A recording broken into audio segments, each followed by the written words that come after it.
Hey everyone, it's Christine of Flourish in the Foreign, the podcast that elevates and affirms the voices and stories of Black women living and thriving abroad. And I'm here on Instagram. Yeah, Instagram live today, early this morning, 10:30 a.m. Excuse me. Here in Spain, 4:30 a.m. Eastern Standard Time, and I think it's like 6:30 p.m. with our guest today, Annabel. Annabel, if you remember, was a guest on the podcast a couple weeks ago. She is Jamaican, and she is living and just kicking butt in Japan. That's what she's doing. And so we are going to have an amazing chat today. Yes, and I'm going to wake up. And so if you guys have any questions for Annabel, definitely be sure to put them in the comment section below. We're going to get started in just a few minutes, but I just wanted to say hello to everyone, and I hope that everyone is well. I have been crazy this week, hence the very late episode of the podcast this week, but that's all right. All right, we have Annabel. Let us get started. Whoops. And please be sure as you come into the chat to let me know where you are chatting or watching from. So put it in the comments below. Hey, Annabelle, Hey, how are nice you? to see you. I'm good. How are you? I'm good. Now I have you like sideways. Do you have me sideways or Oh, no? really?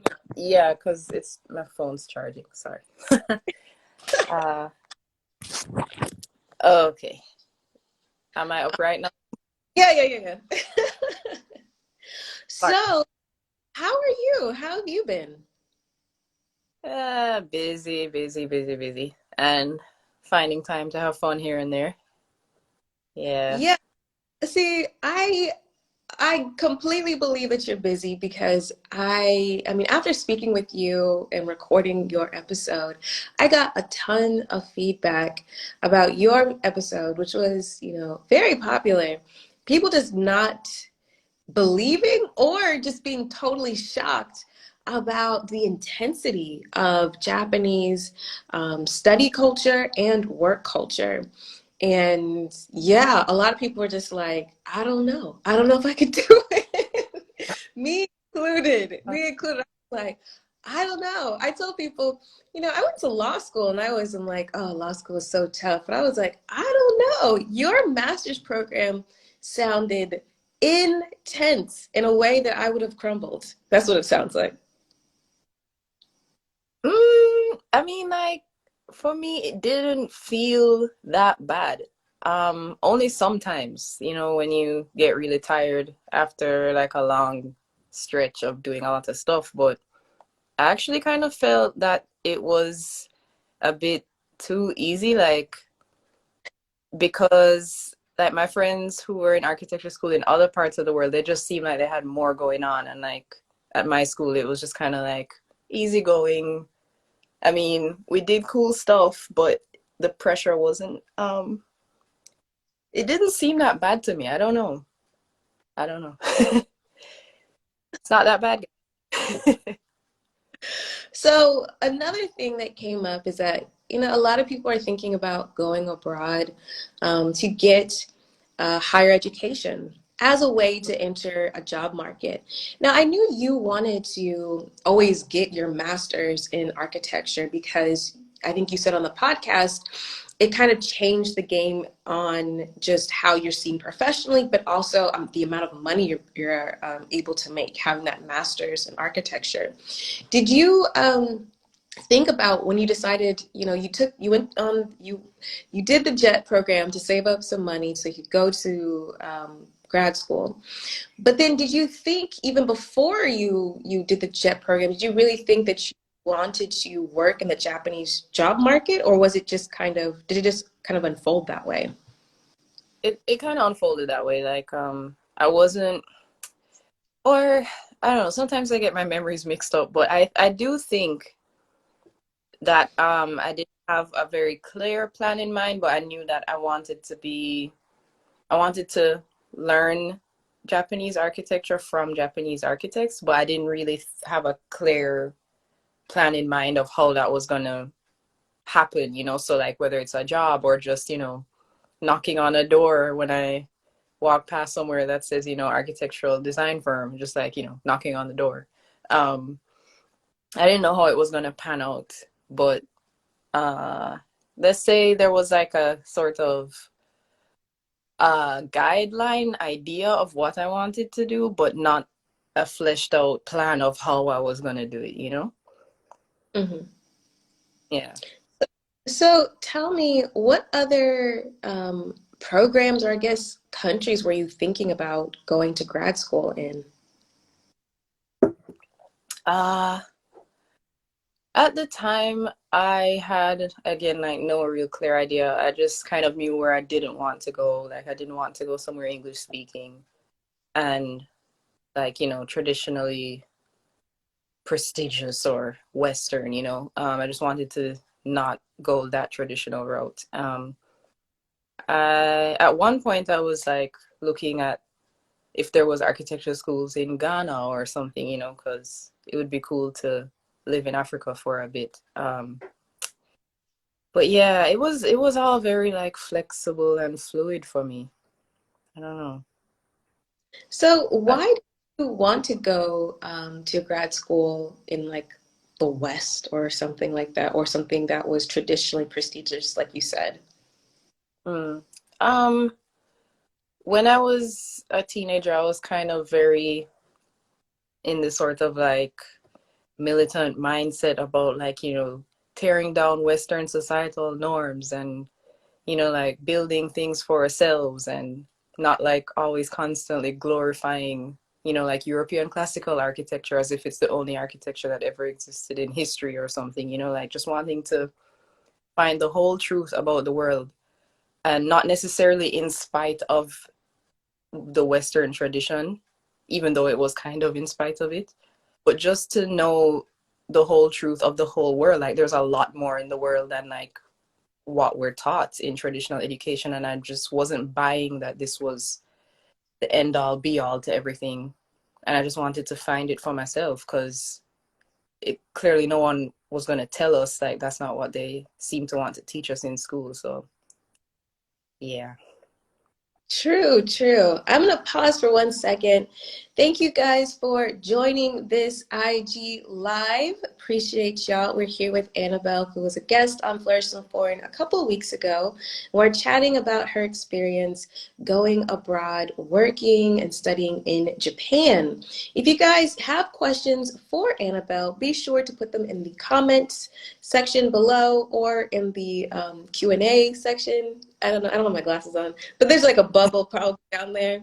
And also let me know where you're tuning in from. Tell me, be sure to comment. This is an interactive kind of thing. All right. So I want to go back to what you were just saying, because I remember on the podcast you mentioned, you went, I think, on like a summer intensive to Finland, and that was a really cool experience for you.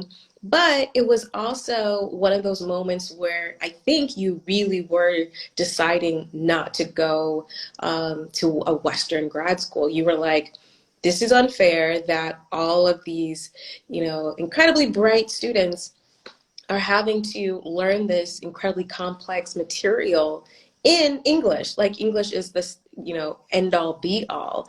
Can you talk more about like how you felt and how that program was for you? Yeah.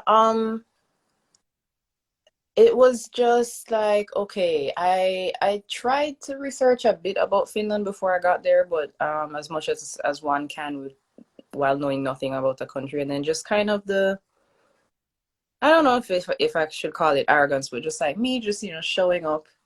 Maybe I studied a few Finnish phrases, you know, but it's like, you know, I'm here, teach me in a language that I understand and bend over backwards to translate all this material for me because yeah, like just, and then I don't know, I guess it kind of hit me when I saw how much the other students were like struggling to even, like, after class when we'd have casual conversations, like I'd never seen someone struggle to express themselves in English like that before. Mm. And then like that's the first few days, and then like when we split up into group work, like just the challenges with, I'm saying all of these really complex things and I'm just speaking at my regular speed, like not even realizing that they're not understanding what I'm saying. And I think myself and an American girl were the only two native speakers of English in our group of five, and then the other two were Russian, and then the other guy was from Malta. And just the idea that like she and I were just like, and then like the two Russians and the Maltese guy were kind of like, okay, okay.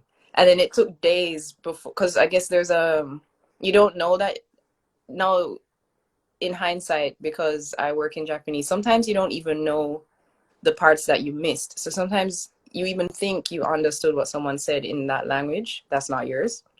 And then a few days later, you realize like you missed parts of what they said.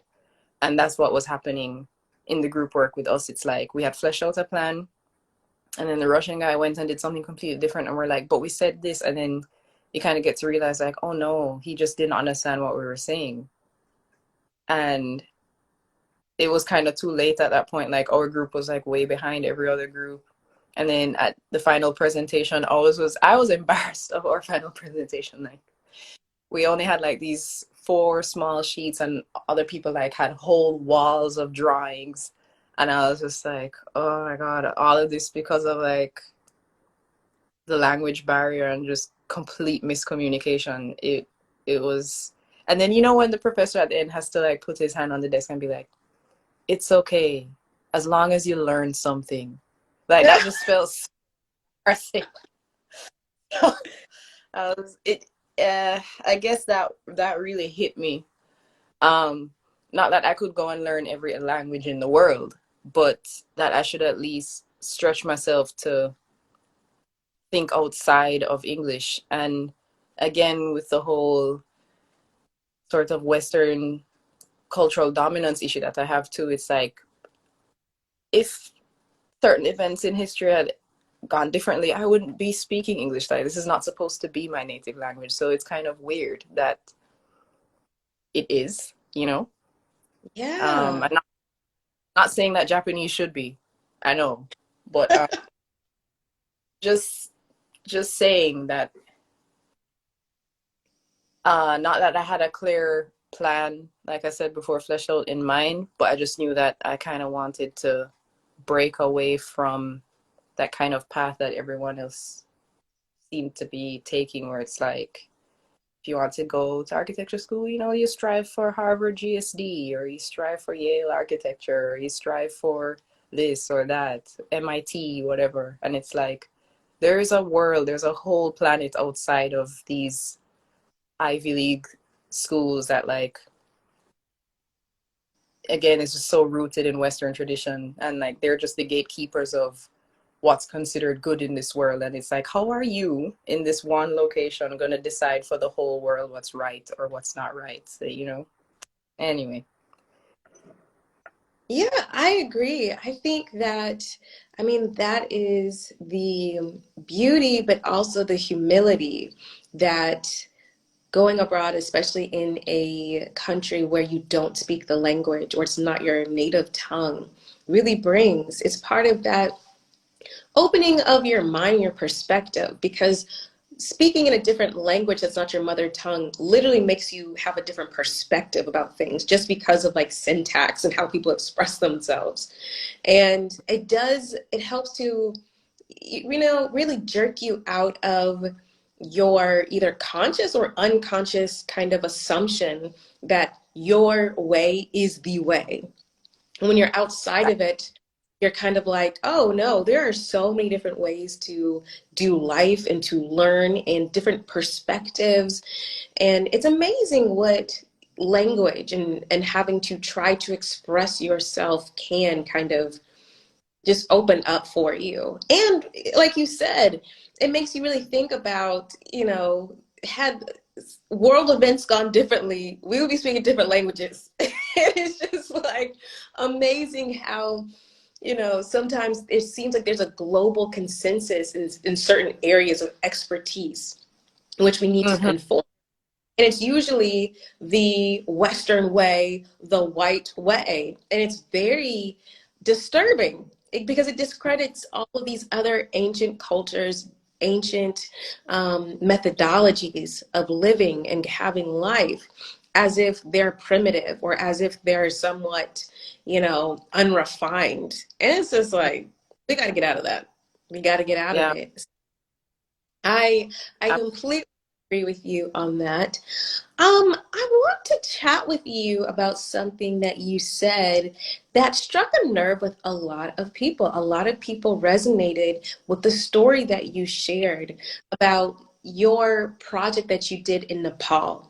And you're in Nepal and you're presenting this research, and you bring your British white friend with you who wants to, see what you're doing, and how the Nepalese are just like, okay, go ahead, this lady. And it's like, she's not the one. I'm the one. Like, what is the problem? And I mean, the people who wrote in were just like, this is global and it makes no sense. Why this is why white supremacy is just everywhere, even in places that were not colonized officially. But I think we're all realizing that, colonization happens in so many different ways. It's not just planting a flag, it's not just physically subjugating people, it is also mentally and culturally subjugating people. Right. And so I'm wondering if you could speak more about that experience and how that affected you, I guess, professionally, and have you had a similar experience again? Um, how it affected me at the time, I just remember like, we get back into the car that they were driving us around in, and I just wanted to get back to the mattress I was sleeping on the floor and just like close the door. I just wanted to like finish the day.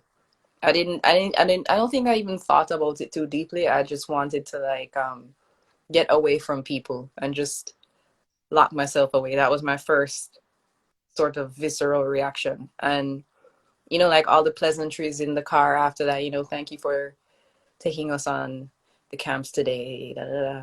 And then, like she just kept like talking to me on the way back. I was just like, I don't really feel like talking to you right now.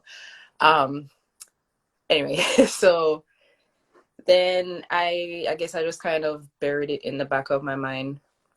But I think that whole trip in Nepal, as I'll always remember it as one of the most amazing experiences of my life. But at the same time, there was just a lot of like microaggressions and discomfort the entire time. And like I think one of the last nights we, my Japanese lab mates and the lab assistant professor who was like young, he was probably like 31 or something. He was practically one of us kind of thing. And we go out to a club and it's just like, these Nepalese girls, like they're just trying to get me to dance. And I'm like, you're not gonna throw me peanuts and I'm not gonna dance for you. Like, stop.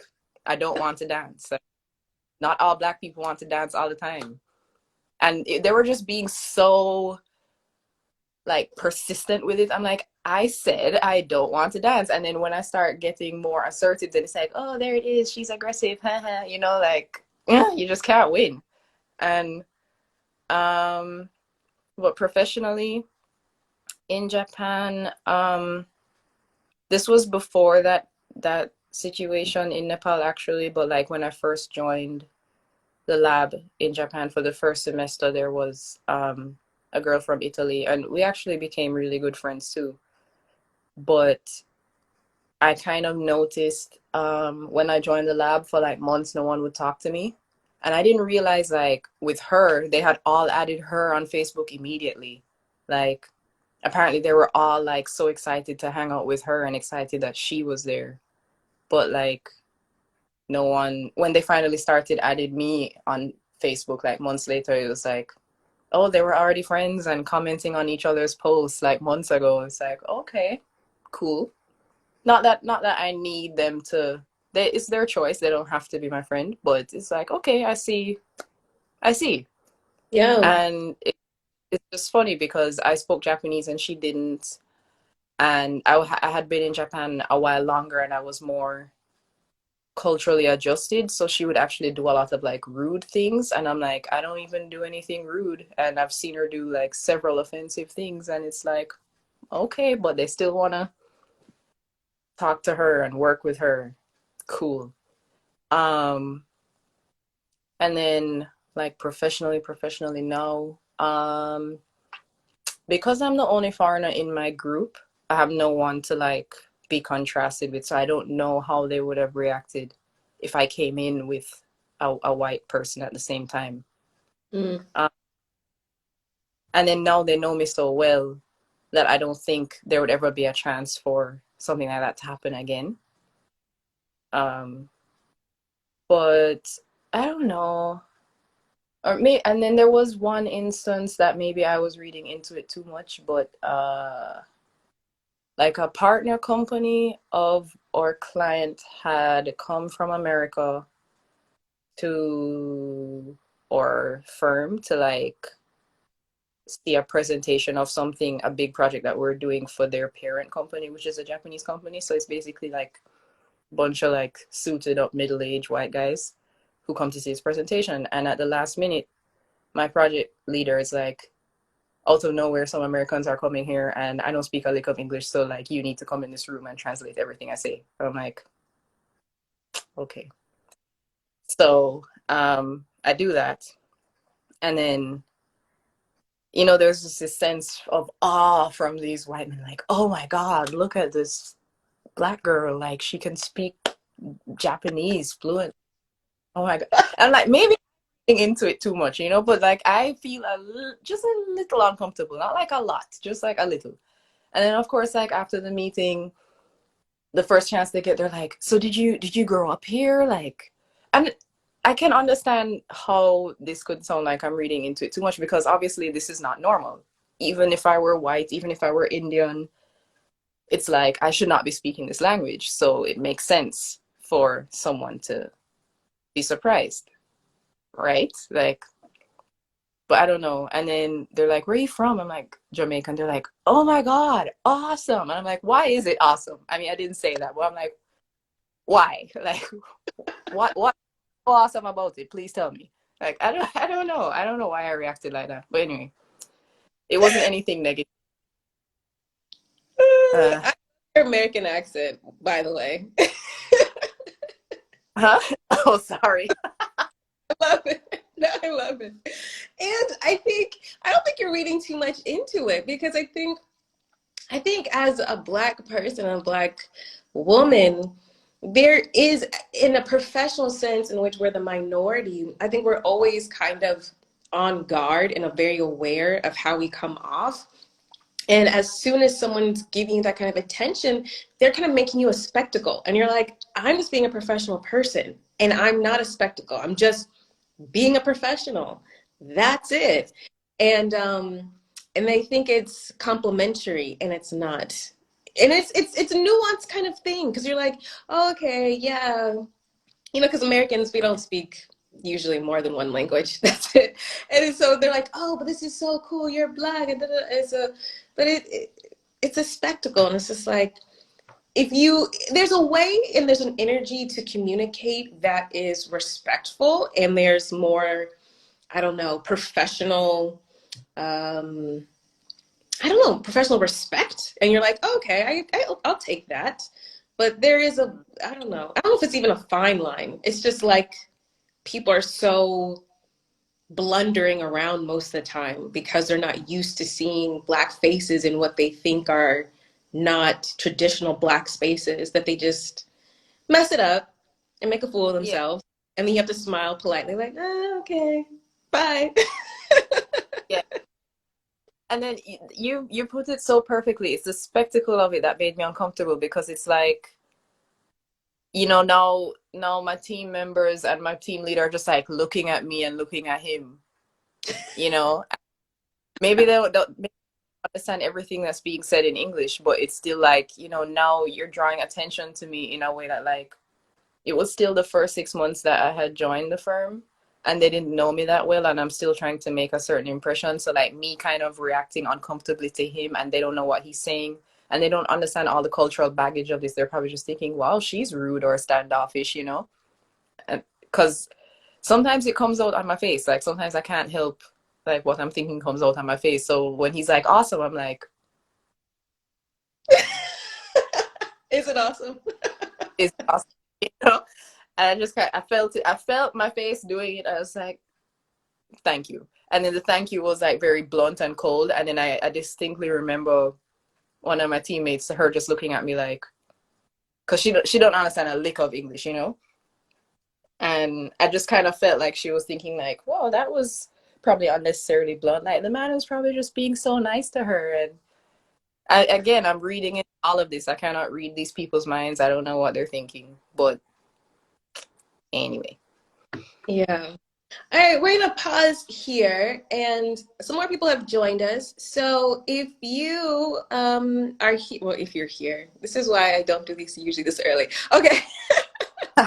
Um, since you're here, put your location in which you are watching this live in the comments. If you have any questions for Annabel, go ahead and put them in the comment section or in the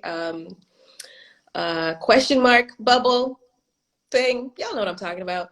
Go ahead and do that. If you have any questions about Flourish before in the podcast, you can go ahead and do that as well. But we're going to keep on going. I wanted to talk to you more about your experience of being bullied in the workplace, because when we talked, I was shocked. Like when we were recording, I was just like mouth agape. I was like, what? This is Oh, crazy. And the fact that you oh, said that this is a normal thing in Japanese culture, I was like, the hell? No. Hell no. I'm not getting bullied. But so I want you to talk a little bit more about, how, I guess, how that felt, and then how is it now? And you mentioned it in the podcast, but for some of the people who maybe haven't listened to your episode, can you just kind of briefly go over that situation and how is your experience now? okay. So before I go over the situation, I'll give some like cultural context to like Japan and bullying in Japan. So there's two sides of it. It's like it's how it's how masters deal with apprentices kind of thing, or how and then how apprentices deal with each other in their seniority. So like for example, if let me take an example that probably everyone would understand in martial arts or something. You have the teacher, the sensei, and you have the senpai, who are the more senior students, and then the kohai are the younger students. So a black belt will obviously be senpai to a brown belt, who is the senpai's kohai, right? Now, if it's martial arts, if it's Japanese pottery, if it's tea ceremony, tea making, whatever it is, there's a kind of thing in Japanese culture where when people teach you things, they don't tell you, they don't really help you. It's kind of like being pushed into the deep end, and if you don't, help yourself, you'll drown. And even when they see you drowning, they don't try to help you, even if the consequences are going to be dire for whatever they're trying to achieve. Like maybe you'll waste all the clay that they've worked so hard to get to make this pottery, and they still will not help you, just for the sake of, like, preserving the clay and like not making waste. Or you know so there's that as a context. Japanese people don't really directly teach you. They just kind of push you into the deep end, and you have to survive. No matter how long it takes, you have to survive, because they believe that's the only way you're going to learn. um so there's that. And then, because of how abusive like teacher student relationships can be here, the senior students can't, out of just respect, there's no way they're gonna like retaliate or talk back to the teacher, kind of thing. And I don't mean Mhm. in school because, but that's a whole other story. I just mean like in a context where you're trying to master a discipline kind of thing. You're not gonna talk back to the master who's teaching you. So the only outlet you have is to take it out on the younger ones who are coming up under you. And normally you're the bridge between the younger one and the master. Like you're the one who's going to delegate to the younger ones what the master wants, because the master don't have time to be dealing with all these little ones, right? So when the master's back his turn to vent how they've been treated, they bully the younger ones. And then because the younger ones can't talk back to the senior ones, when younger ones come under them, they bully the younger ones, and so on, and so on, and so on. And also because there's a big culture here of just never saying what you mean, and especially never complaining about anything. Like Japanese people are very big on just like sucking it up and just keep going. Like they don't need to hear your problems. So all of that combined now, and then I'll get into what happened at work. So, um, but my first project wasn't so bad because the project leader was in his 40s. And I kind of thought like, oh, this is a nice company. These people are cool, whatever, whatever. Then that project, the phase of that project had wrapped up, and then they were waiting on client feedback. So I had nothing to do. And then I was put on another project in the meantime with a guy who is only 1 year older than me. So this guy's only 1 year older than me, but he kind of presents as if he's been in the firm for 10 years. I don't know anything about him. So I was just going to like, follow his lead because, I don't know anything. And the more and more he started to like treat me badly, like I'm like trying to figure out more about him. So then I find out he had started 6 months before me. I'm like, he's only been here 6 months longer than me, and he's acting like he knows everything, and on purpose, like he's actually putting on a front that he knows things he doesn't. And he was forcing me to do these things that I thought he already knew how to do, but I realized that he was only forcing me to do it because he didn't know how to do it, and it needed to get done. Mhm. So I was there until like 1 a.m. for months trying to keep up with all these things he's making me do. And then I realized his age. I'm like, what? We're basically the same age. Are you kidding me? Two, he's here 6 months longer than me. What is going on? And then like, so then I kind of start talking back to him, and then he gets super combative about that. So it just keeps like escalating until like um the project by now, by the way, is 2 weeks over the deadline. The client is like, what's going on? But still, he will not help me.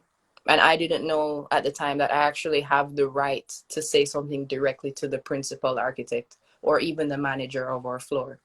So I was just not saying anything, just like carrying on as the Japanese do.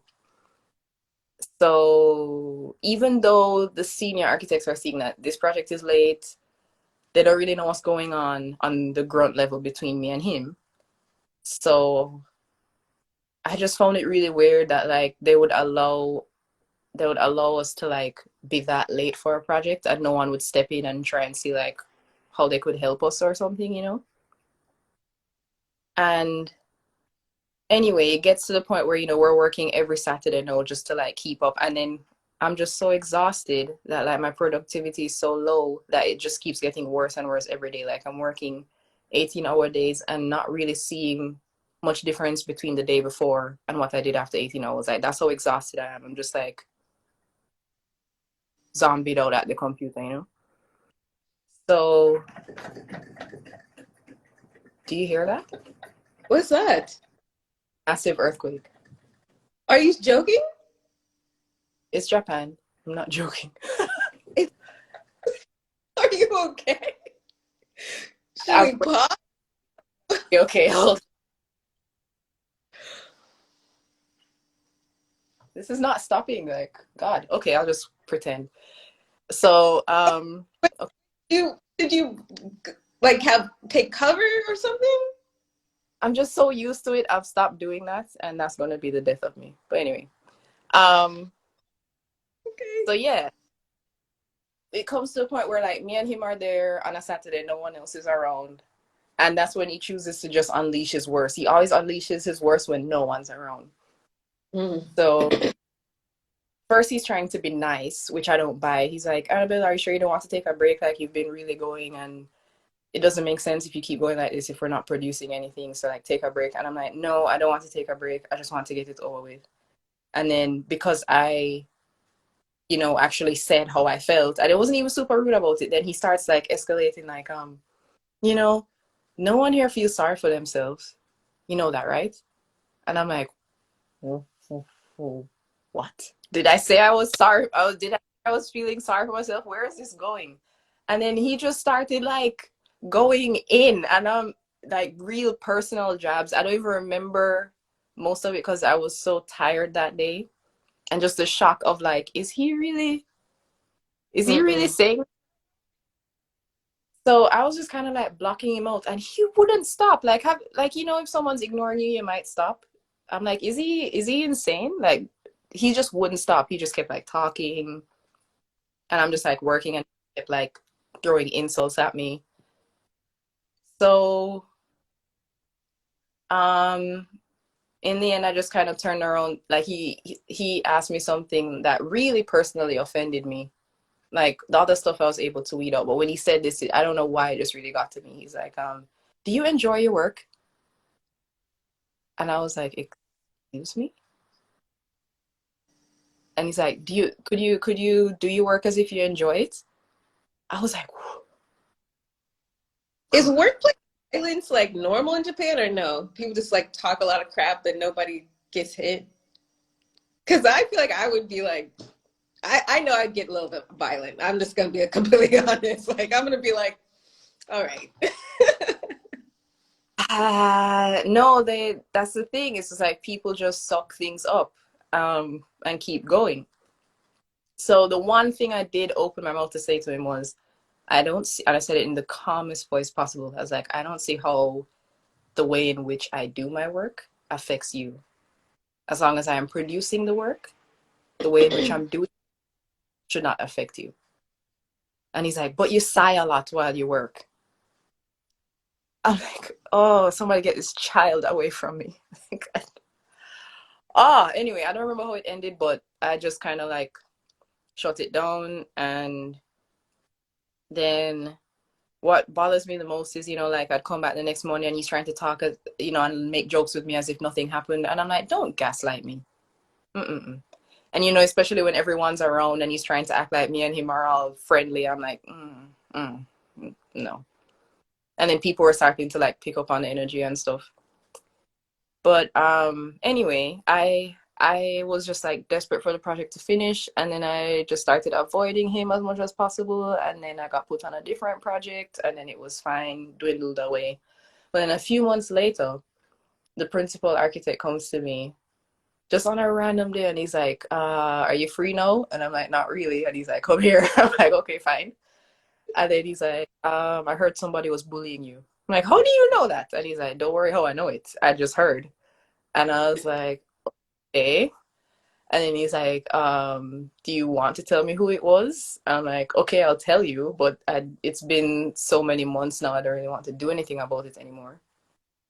And then I told him, and he's like, I knew it was that fool. I was like, and he's like, do you want me to do something about it? And I'm like, it's so many months have passed. Like, what's the point? I stood up to him. I avoid him. He knows not to talk to me a certain way anymore. It's fine. And he's like, okay, well, this is what I'm going to do for you. If I see that any project leaders want to assemble a team with the two of you, I'm going to just suggest to them, don't put him on the team. And I was like, thank you.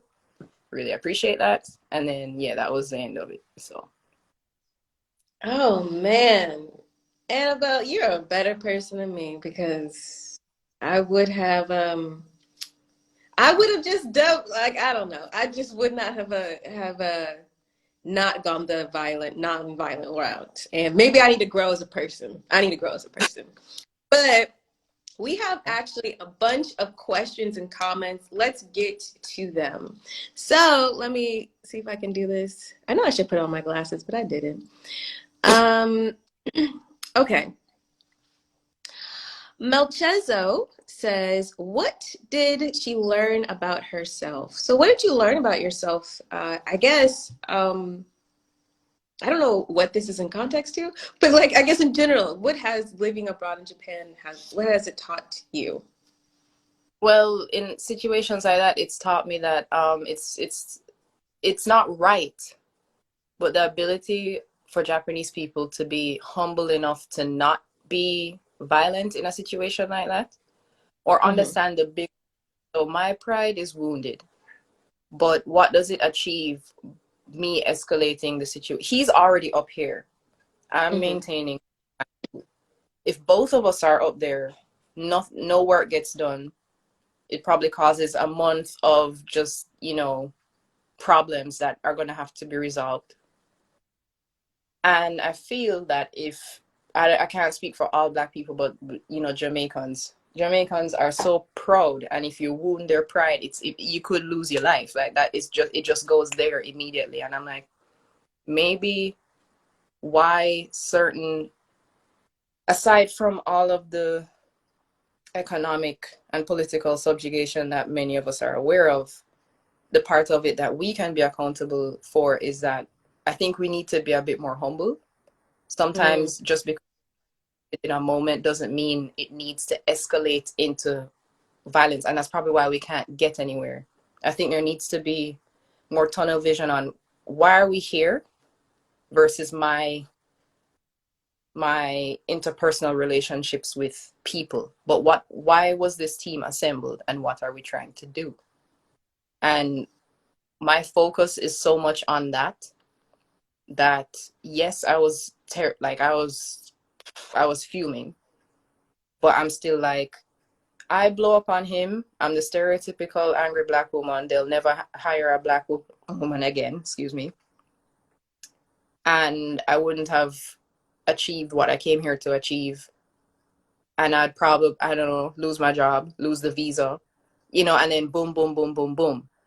Yeah. So what I've learned about myself and probably about us as a people in extension is I think we need to always keep a level head and focus on what's the overarching point versus, oh, you offended me, I'm gonna punch you in the face.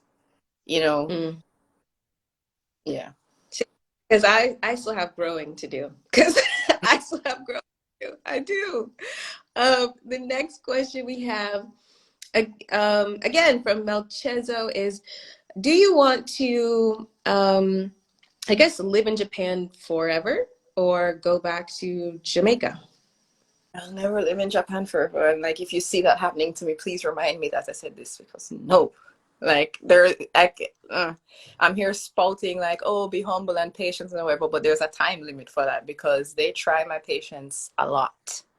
So I don't think I can do this forever. As for going back to Jamaica, of course, but there's also all kinds of places I want to go to. So yeah, Oh, we will really? see. Do?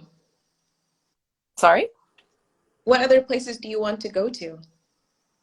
Um, I'd love to try going to lots of different African countries and also just anywhere that projects take me because you never know what projects come your way. Like, I can't, for confidentiality reasons, I can't talk about the countries that I'm doing projects in now, other than Japan, because that's obvious. But just recently, like, we won a bid to do a competition.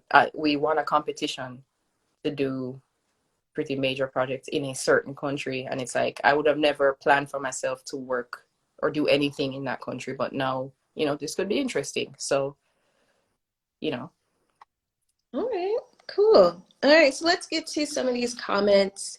Thank you guys so much for joining this IG Live. I appreciate y'all. Again, let me know where you're tuning in from. And if you have any questions for Annabelle or about the podcast, put them in the comment or question box.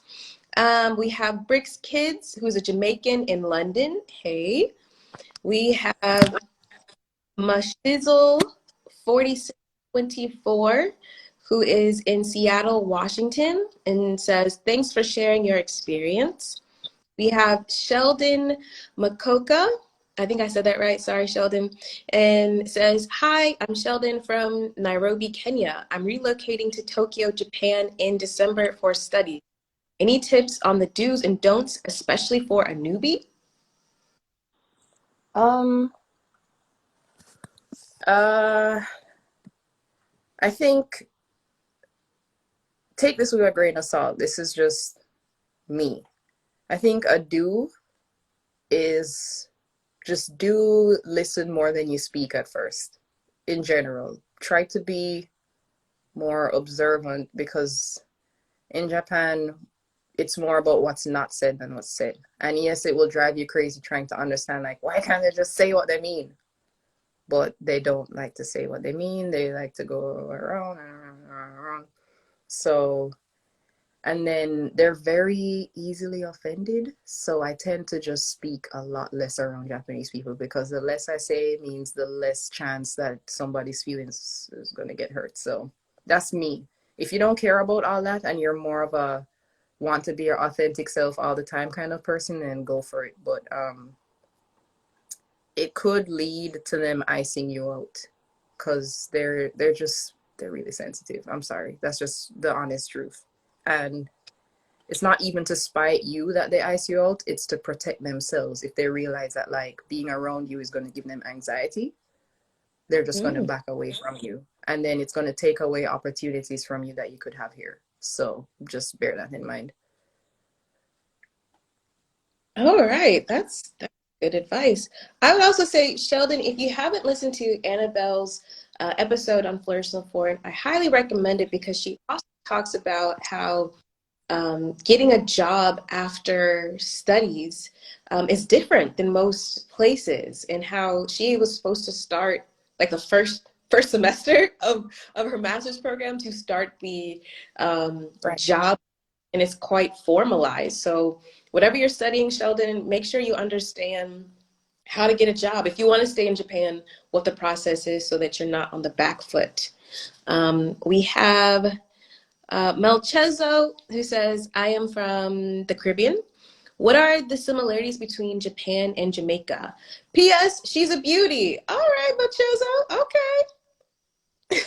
Thank you. Similarities are very few, but I would say in the language because in Jamaica we have Patois, and it's a dialect of English and probably West African languages and some other Latin origin languages. Um, so some similarities with Patois and Japanese is like the pronunciation is very different from English pronunciation, but if you can kind of reference Patois, then you can pronounce Japanese words easier. Um, and in Patois, like we have a way of repeating words a lot, like so in Japan it's the same thing. So it's always so hard to come up with examples in either language right now, but uh like in Japanese, if you want to say like a plural, because there is no plural generally in Japanese, and say you want to say people, and people or person is the same word is hito, and you want to say a lot of people, you just repeat it and change it a little, so it's like hitobito. Instead of saying hito, which sounds weird, you'd say hitobito. And then in patois, like we would say something like fenke, or that doubling up on words. It's a lot simpler than like English pluralization, which is so complicated. um that's a similarity, language, and that's really about it. I really, it's like sun and the moon, polar opposite. Yeah. I think that's so interesting because I know on the podcast you mentioned that you started learning Japanese in Jamaica by a woman, a Japanese woman who'd been living in Jamaica for like 20, 25 years. And you said that it was easier for you to learn because she was relating it not from Japanese to English, but Japanese to Patois. And I was like, that sounds incredible to have that bridge.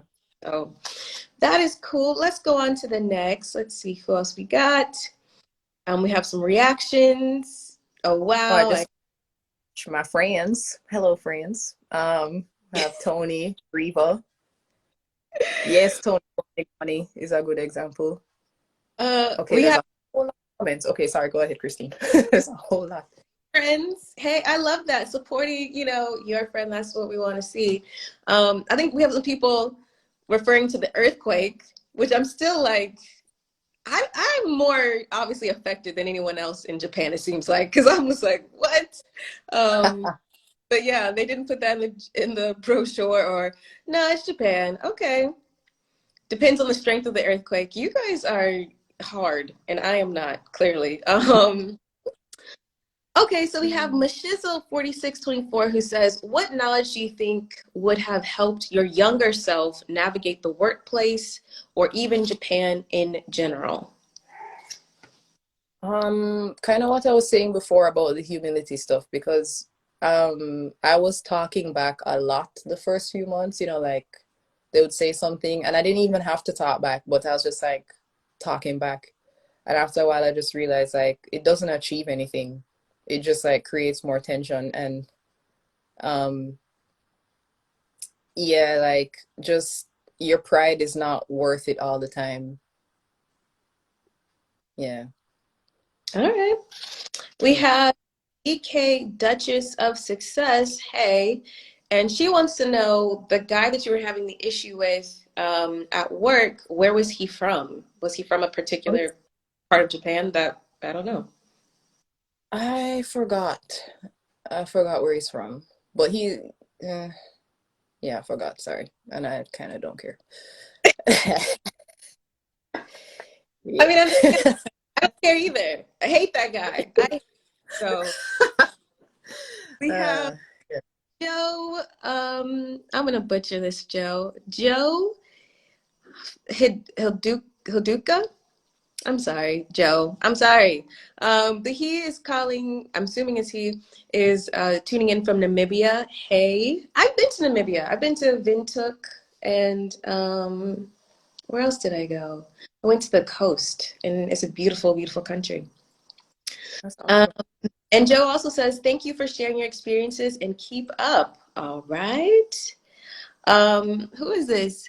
KG and Gal says both of you are beautiful. What is this love today? I appreciate it. That's my Oh, friend Tony. She did architecture in Jamaica, with same school. Yeah. oh, hey Tony. And then we have okay, so Tony's just okay, has all the comments. Hey friend. Okay, Sheldon says thank you. BK Duchess of Success says due to their lack of open communication, sharing feelings, and saying what you mean in Japan, does this contribute to the suicide rates in Japan? Correct me if I'm wrong. I heard suicides are high. Okay. Hmm. I mean, I don't think there's anyone who doesn't think that that's the contributing factor. I think no one's saying it, but yeah, that's it. Like it's and I am afraid to say this because I never have many examples to back it up. You can only live it to truly understand. But even simple things are just so hard to say here. And I feel like it's a very human thing to just say something and want a little bit of validation, like not always have people's reaction be like this, the blank Japanese stare of death, which is just Oh. like you could just say like I'm tired. Like I'm tired. Actually, humans sleep every day. So it's kind of natural that at some point in the day your body starts to wind down and you get tired. But no, it's like If you say you're tired, they're like, but we still have more work to do. I know that, but I'm tired. The hell? Like, what does that have to? Ugh. Anyway, let me not. Oh my Yeah, goodness. And I guess, yeah. And then I know like the drinking culture is quite intense as well in Japan. That doesn't seem healthy it's at all. escapism, because everything is so extreme. If it's not drinking, it's how they submerge, just immerse themselves wholly and completely into hobbies. Like, you know how you could probably like dabble in a little bit of this, dabble in a little bit of that. When Japanese people have a hobby, it is like a second job. Like that's how much they like. If you have the Japanese subculture, people who like dancehall, Jamaican dancehall music, and the dance culture, they know more about dancehall than I will ever know. And then I mean they study, like they can write a thesis. Like that's how they don't just dabble in things. Like they go hard, they go a little too hard. And Mm. it's just, I think like Japanese culture is about doing more than thinking, and that's kind of the essence of Zen. And I think most people don't understand Zen when they use the word. Zen is when you've done something 1,000 times to the point where you don't have to think anymore. You're just in the process of doing. So you know, sometimes you might drive yourself home and you don't know how you got home because it's so much into your long-term memory that you can just do something without thinking. That's what Japanese people always try to achieve. They try to achieve deep muscle memory and perfection of something so that they don't have to actively think to execute it. So for that reason, I forgot my train of thought. I'm so sorry. No, but that was, I mean, because I have definitely not been using Zen correctly in context because I had no idea that was really the meaning of Zen. And I've had so many times, well, when I had a car, I was living in the States, driving myself home or to school, especially like in law school, and just being like, I don't know how I got here, but I did, and Exactly. that's very scary. And I would definitely would say that would be the opposite of what I thought Zen would be. And so that's really interesting, that deep muscle memory that you don't have to be conscious, I guess, or present to do it. Exactly. Whoa. Exactly. So Is I think they don't like to feel things too intensely. Like they'd rather just execute things perfectly and have everything be in harmony.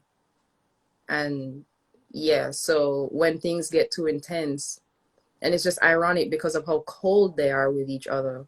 Of course, you're going to have intense emotional reactions, intense anxiety, intense depression.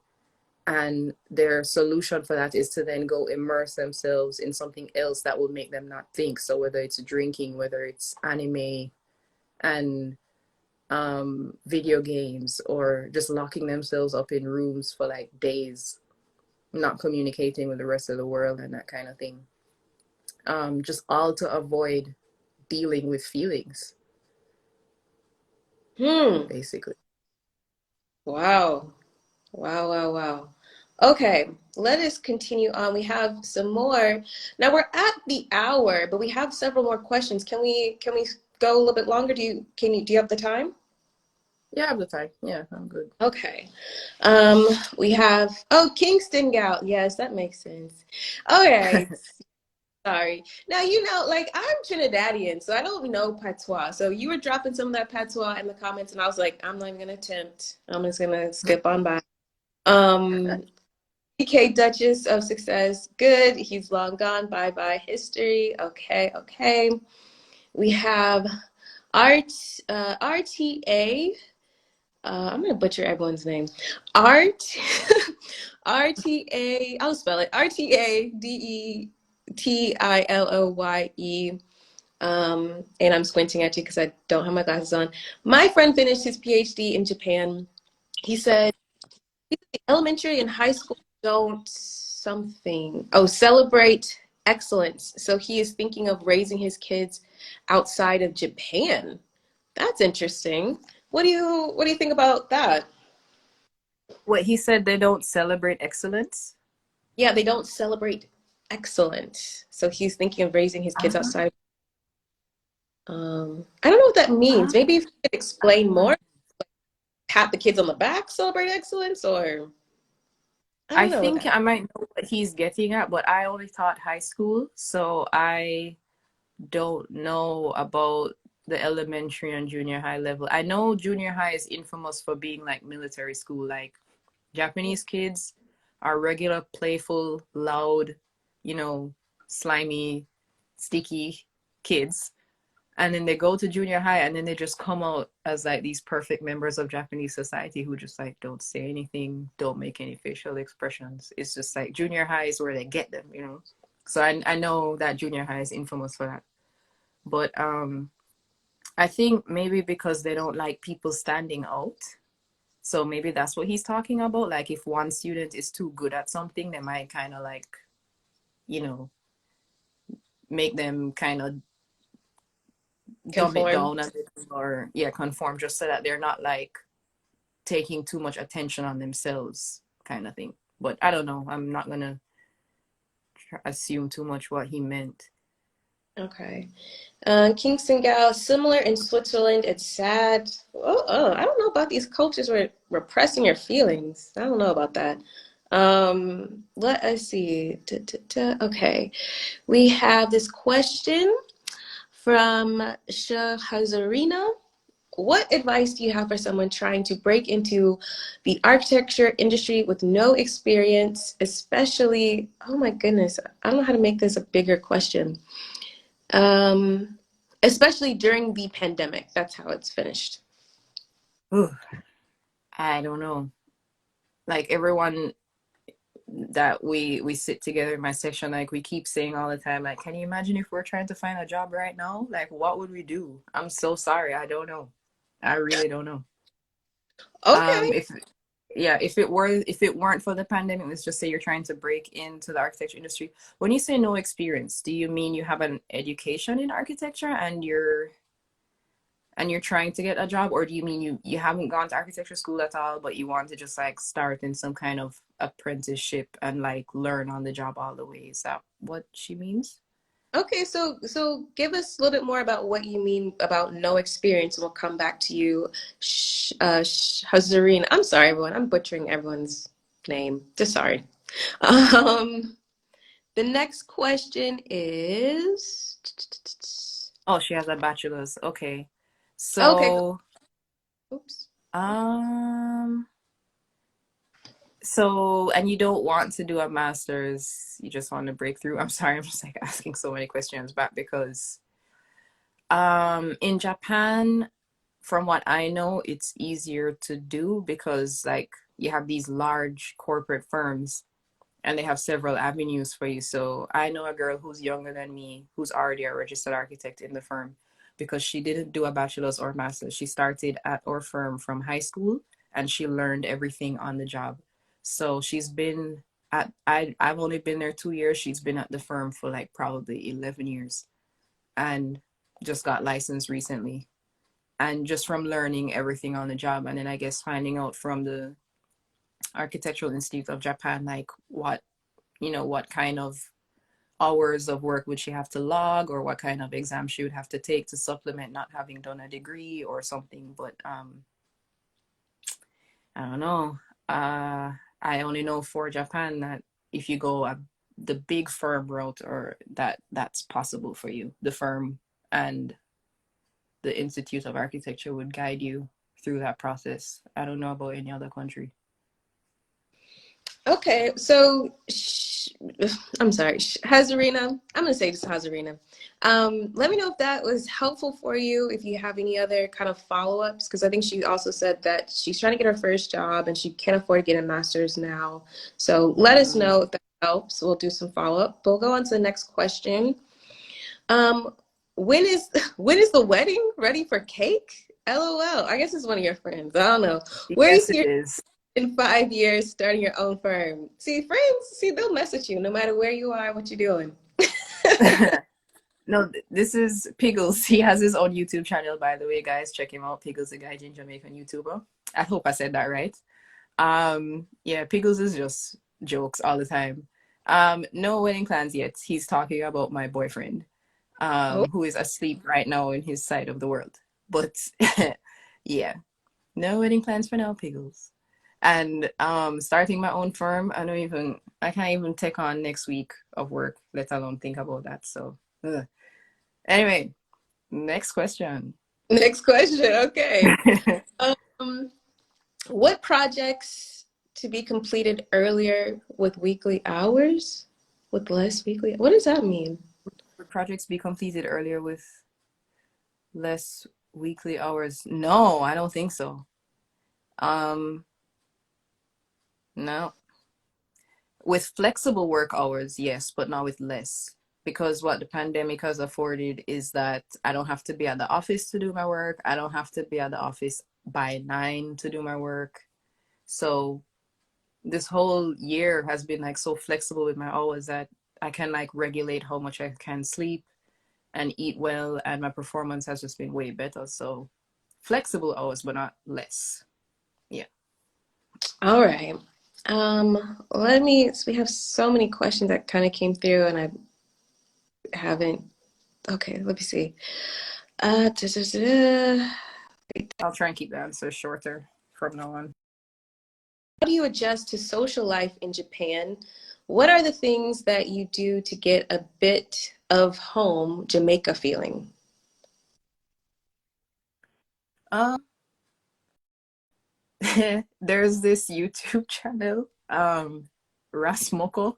He's just like this Rasta man who lives off the land, and he just smokes weed all day. And yes, I'm playing into the stereotype, but anyway, I just like to watch because he's a Rasta and he cooks food.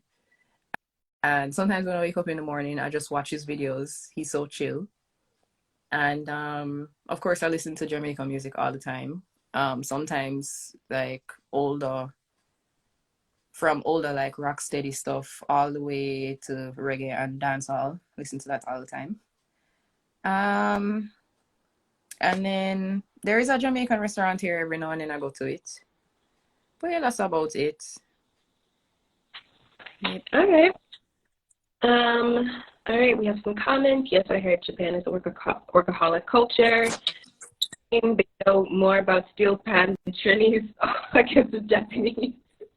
That's interesting. I would love to see that in Japan, some steel pans.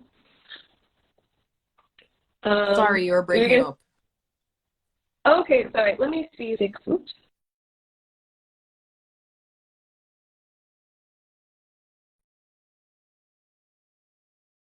A question here that asks Abukar Afra is asking if there's any good engineering universities in Japan. I think Tokyo Tech is one of the best. I always forget the full name. Tokyo. Okay, if you move on to the next question, I'll just like shout the full name when I find it. Okay. Um, Kingston Gal wants to know, have you visited these parties, these dance hall parties, I'm assuming? Would be cool how it translates in Japan.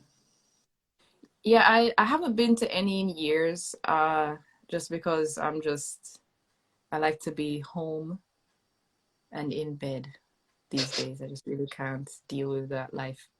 But yeah, they're cool. Like it's not anything like actually being in a party in Jamaica for me. But like you have these Japanese dancers and they're pretty good because they go to Jamaica like 3 times a year and they stay in the streets and they learn from the real dancers. So it's never not impressive to see them move because it's like how do you know that anyway? I see you. Good. Yeah. But yeah.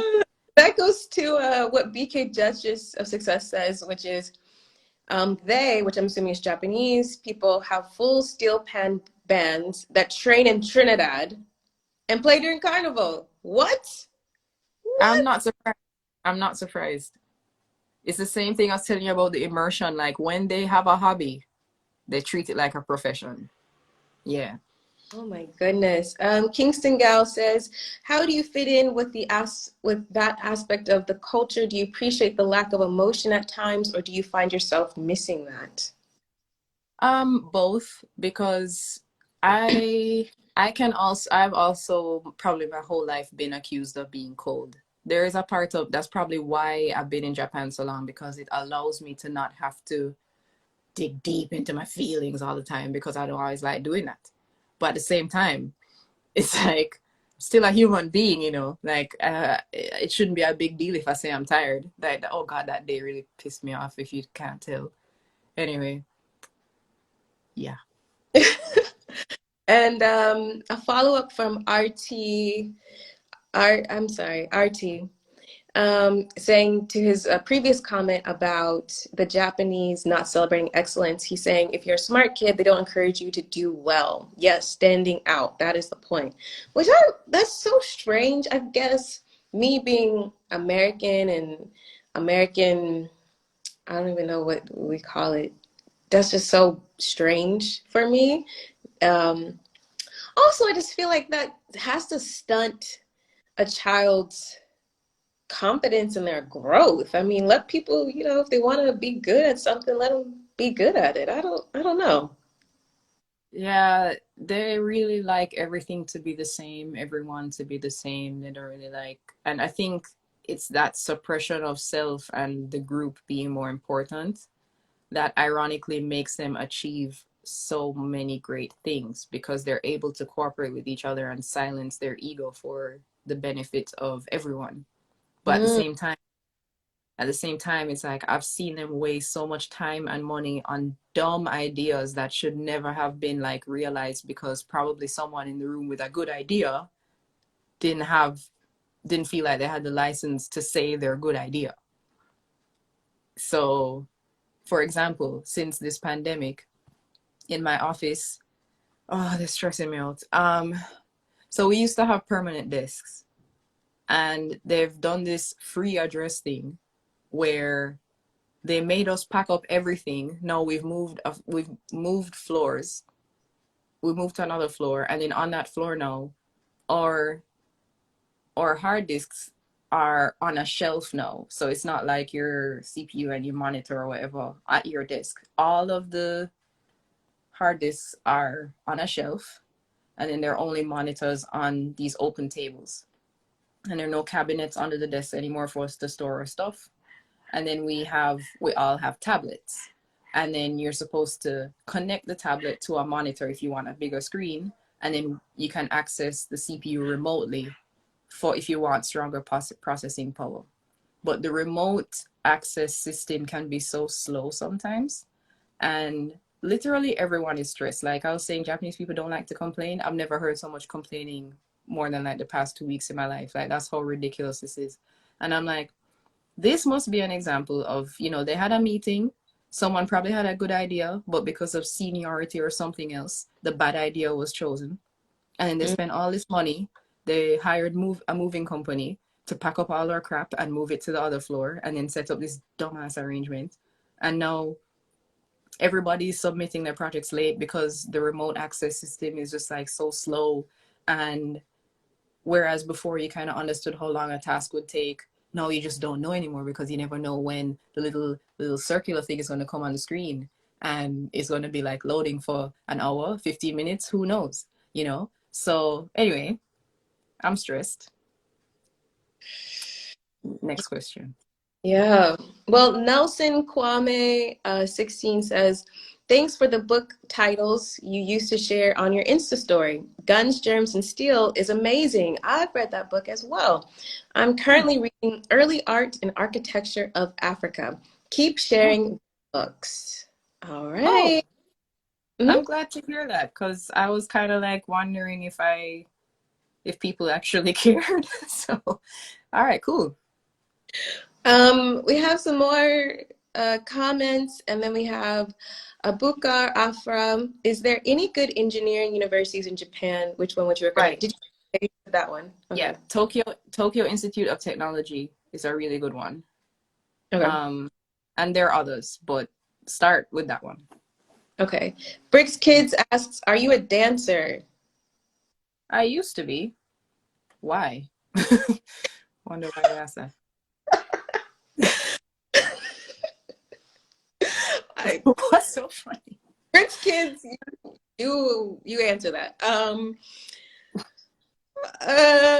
Kingston Gal says she feels like she might fit into Japan as well. All right. Bricks Hmm. Kid says sounds like a fixed mind culture. Rose Apple Global, hey Carla says the homogeneous culture. All right, guys, we've already gone over our 1 hour with Annabelle. So if you have any other questions, drop them right now. Because if not, we're gonna wrap this thing up. So I'm gonna give you guys Oh, like, I had seen this question from a Dr. Kofi. I think what he's referring to is he, I think he may have asked me to do a project or something. And I just want to say this because I think I've said it many times in many instances. I am not finished with the projects I'm doing right now. And from every account I've shared of how I work, I think you can appreciate that I have no extra time to do anything else. So I need to, I can't just be like jumping and giving half ass efforts to several things. I need to complete the things I'm doing, or else I won't be good enough to do the things that people are asking me to do. I'm mm, still young. I have not completed an actual building yet.